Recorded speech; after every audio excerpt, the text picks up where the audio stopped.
تمام مذہب کے لوگوں نے اس قرآن کریم کو جانچنے کے لیے، پرکھنے کے لیے اپنی جی جان کوشش کی، محنت کی، اور یہ ثابت کرنے کی کوشش کی کہ کسی طریقے سے اس قرآن کریم کے اندر کوئی ایک زبر زیر اور نقطے کی تو غلطی نکالی جائے۔ لیکن ساری دنیا حیران ہے، پریشان ہے۔ انہوں نے اپنا پورا زور لگا کر کے دیکھ لیا، لیکن وہ قرآن کریم کے اندر ایک حرف کی بھی کمی نہیں نکال پائے۔ اور کیسے نکال سکتے ہیں؟ اللہ تبارک و تعالیٰ نے خود فرمایا کہ قرآن کریم کو ہم نے نازل کیا ہے اور ہم ہی اس کی حفاظت کی ذمہ داری لیتے ہیں۔ تو اللہ تبارک و تعالیٰ اس کی حفاظت کی ذمہ داری کیسے لے رہے ہیں؟ چھوٹے چھوٹے ننھے منھے بچے جن کی عمر 8 سال ہیں، 10 سال ہیں، وہ قرآن کریم کو حفظ کرتے ہیں، اس کا ایک ایک حرف رٹتے ہیں، مغرب کے بعد یاد کرتے ہیں، عشاء کے بعد یاد کرتے ہیں، فجر کے بعد قرآن کریم کے جو یاد کیا ہوا ہے اس کو اپنے استاد سے سناتے ہیں، پھر اس کا پیچھے کا آموختہ سناتے ہیں۔ اسی طریقے سے الحمد سے لے کر والناس تک پورا قرآن کریم جب مکمل سنا دیتا ہے تو اس کو حافظ قرآن کہتے ہیں۔ اور پھر وہی حافظ قرآن تراویح میں قرآن کریم سناتا ہے، اس سے کوئی غلطی ہوتی ہے تو پیچھے جو سامع ہوتا ہے، سننے والا ہوتا ہے، وہ اس کی غلطیوں کو درست کرتا ہے۔ یہی وجہ ہے کہ اگر نعوذ باللہ العیاذ باللہ آج اگر پوری دنیا کے اندر سے قرآن کریم کے نسخوں کو کوئی آدمی ختم کر دے، مٹا دے، دریا میں ڈال دے، اور پوری دنیا کے اندر کوئی ایک نسخہ بھی قرآن کریم کا موجود نہ رہے، تو یہ چھوٹے چھوٹے ننھے منھے بچے حافظ قرآن الحمد سے لے کر والناس تک کھڑے ہو کر اس کو پورا لکھوا سکتے ہیں۔ تو یہ اللہ تبارک و تعالیٰ کا نازل کردہ قرآن کریم ہے، اللہ کی ذات سے نکلا ہوا ہے، اللہ کا کلام ہے، بھلا یہ کیسے ختم ہو سکتا ہے؟ پوری دنیا کتنی بھی جان لگا لے، کتنی بھی کوشش کر لے، یہ ختم نہیں ہو سکتا ہے۔ قیامت آ سکتی ہے، دنیا ادھر سے ادھر ہو سکتی ہے، لیکن یہ قرآن کریم اس کے اندر یہ ختم ہونا تو دور کی بات، اس کے اندر ذرہ برابر بھی تبدیلی نہیں ہو سکتی۔ آپ نے نام سنا ہوگا، ایک بادشاہ گزرا ہے مامون رشید، بہت اللہ والا بادشاہ تھا۔ اس کے دربار میں ایک یہودی عالم تھا، آیا ہوا تھا، اور اپنی تورات کے اوپر وہ بہت فلسفے کے انداز میں، لچھے دار انداز میں اور خطابت کے جوش میں تقریر کر رہا تھا، اور اس نے تورات کو صحیح ہونے پر اتنے دلائل اور اتنے براہین اور ایسی گفتگو کی کہ پورا مجمع حیران اور ششدر رہ گیا۔ سب سوچنے لگے یار یہ اپنی کتاب کے سچ اور برحق ہونے میں اس طرح کے دلائل پیش کر رہا ہے، جی چاہتا ہے کہ ہم تورات کو صحیح کتاب مان لیں اور حضرت موسیٰ علیہ السلام کے دین کو ہی اپنا لیں، ہم یہودی بن جائیں۔ جب وہ مجلس ختم ہو گئی تو مامون رشید اس یہودی عالم کے پاس آیا اور کہا کہ میں آپ کو ایک چیز کہتا ہوں، اگر آپ میری بات مان لیں۔ فرمایا کہ فرمائیے کیا کہتے ہیں؟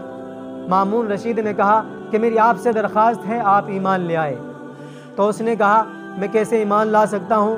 میں تو حضرت موسیٰ علیہ السلام کے دین کو سچ اور برحق سمجھتا ہوں، تورات سچی کتاب ہے، اللہ کی طرف سے نازل کردہ کتاب ہے، میں اس کو صحیح مانتا ہوں، میں کیسے ایمان لے آؤں، میں کیسے اس کو چھوڑ دوں؟ بہرحال مامون رشید نے اس کے اوپر کوئی زبردستی نہیں کی اور بات آئی گئی ہوئی۔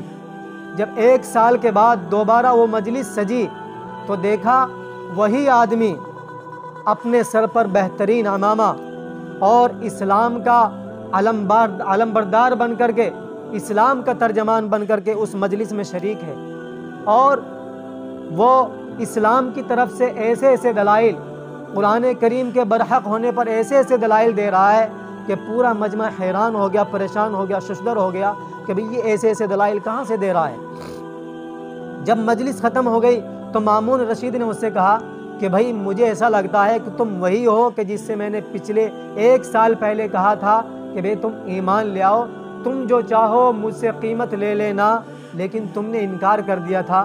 آج کیا بات ہے کہ تم ایمان لانے کے ساتھ ساتھ اسلام کے ترجمان بنے ہوئے ہو؟ آخر کیا وجہ ہے؟ فرمایا اصل میں جب آپ نے مجھ سے یہ کہا تھا کہ ایمان لے آؤ تو اسی وقت سے میں نے سوچ لیا تھا کہ میں ذرا تحقیق کروں کون سا مذہب صحیح ہے اور کون سی کتاب اللہ تبارک و تعالیٰ کی طرف سے نازل کردہ صحیح ہے، سچ ہے، برحق ہے، اور جیسی اللہ نے نازل کی تھی اسی طرح آج تک صحیح اور سالم ہے، اس کے اندر نہ ایک نقطے کی نہ ایک حرف کی کمی اور بیشی ہوئی ہے۔ تو میں اس دن سے اس کی تحقیق میں لگ گیا تھا۔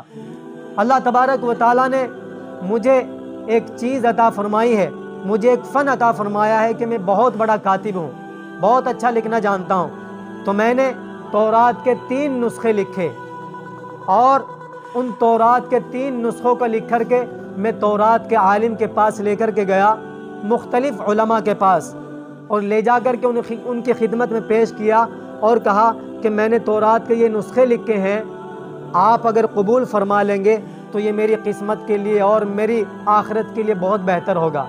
اور ان سے یہ بھی عرض کر دیا کہ میں نے اس کے اندر کاٹ چھانٹ کی ہے، کچھ باتیں اپنی طرف سے بھی لکھ دی ہیں اور کچھ باتیں اس کے آگے پیچھے بھی کر دی ہیں۔ تو انہوں نے کہا کوئی حرج کی بات نہیں ہے، لکھی ہوئے تو بہت اچھے انداز میں ہے، تحریر بہت شاندار ہے، اس لیے انہوں نے اس کو قبول کر لیا۔